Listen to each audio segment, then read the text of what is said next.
Hi friends, today's topic is spoken in English. Day 1. First English నేర్చుకోవడం ఎలా చెప్తా. First point listening, వినడం. అంటే సీరియల్స్ చూస్తారు, కార్టూన్స్ చూస్తారు, మూవీస్ చూస్తారు.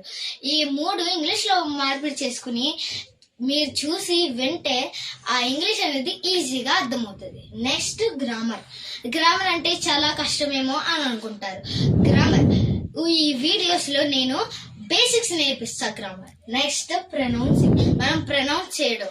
ఇప్పుడు మనం ప్రొనౌన్స్ చేస్తుంటే పక్కన వాళ్ళు ఈ అంటే వీళ్ళు పలకలేదురా అని అంటారు, కానీ మన మీద మనం నమ్మకం ఉంచుకుని ప్రొనౌన్స్ చేస్తే మనకి ఇంగ్లీష్ ఈజీగా వచ్చేస్తుంది. Next notes. ప్రతిరోజు నేను హోంవర్క్ ఇస్తాను. హోంవర్క్ ఒక నోట్స్ అనేది పెట్టుకుని ఆ దాంట్లో హోంవర్క్ రాయాలి. Next practice. Practice makes mans perfect. ఈ సామెత ఉంచుకొని మీరు ఇంగ్లీష్ ప్రాక్టీస్ చేస్తే మీకు ఇంగ్లీష్ కన్ఫర్మ్గా వచ్చేస్తుంది. నెక్స్ట్ ఈ రోజు టాపిక్ లోకి వెళ్ళిపోదాం. ప్రొనౌన్స్. ప్రొనౌన్స్ అనేది 7 ఇంపార్టెంట్ ఉంటాయి. ఫస్ట్ ఐ అంటే నేను, నా కోసం చెప్పుకోవడం అంతే. ఐ ఆమ్ ఏ డాక్టర్, నేను ఒక డాక్టర్ని. ఐ ఆమ్ ఏ టీచర్, నేను ఒక ఉపాధ్యాయుడిని.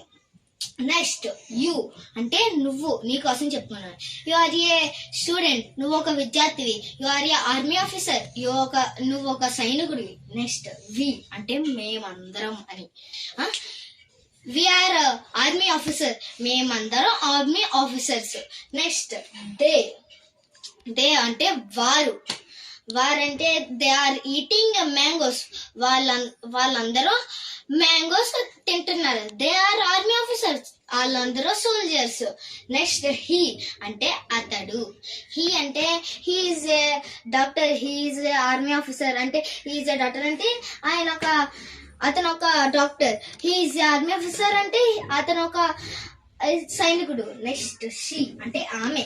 షీఈస్ ఎ బ్యూటిఫుల్ ఉమెన్ అంటే ఆవిడ ఒక అందమైన మహిళ అని. నెక్స్ట్ షీఈస్ జీరో, ఆమె ఒక జీరో. నెక్స్ట్ ఇట్ అంటే అది ఇది. ఇట్ ఈస్ ఎ లయన్, ఇది ఒక సింహం. ఇట్ ఈస్ ఎ మొబైల్, ఇది ఒక ఫోన్. నెక్స్ట్ ఈ 7 ఇంపార్టెంట్ అయిపోయాక మీ అంటే నా కోసం, నాకు, ఐకే మీకి ఒకటే. మీ హీ ఇన్విటెడ్ మీ, నన్ను ఇన్వైట్ చేసేస్తాను. నెక్స్ట్ అజ్ అంటే మా అందరినీ. హీ ఇన్వైటెడ్ అజ్, మా అందరినీ ఇన్వైట్ చేశారు వాళ్ళు. Next them. దెమ్ అంటే వాళ్ళు, వారిని అని చెప్పుకోవచ్చు. వారికి అంటే హీ లవ్డ్ దెమ్, అలా అంటే వీళ్ళు వాళ్ళని ప్రేమించారు. నెక్స్ట్ హిమ్ అంటే అతనికి.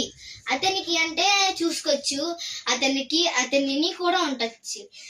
షీ ఈస్ లవ్డ్ హిమ్ అంటే ఆమె అతనిని లవ్ చేసింది, అంటే ప్రేమించింది. నెక్స్ట్ హెర్ అంటే ఆమెకి, ఆమెని. హెర్ ఇప్పుడు హీ తీసుకోవచ్చు. హీ మ్యారీడ్ హెర్ అంటే అతడు ఆమెని మ్యారేజ్ చేసుకున్నారు, అంటే పెళ్లి చేసుకున్నారు. Thank you for watching this video. Please like and subscribe this video. Bye.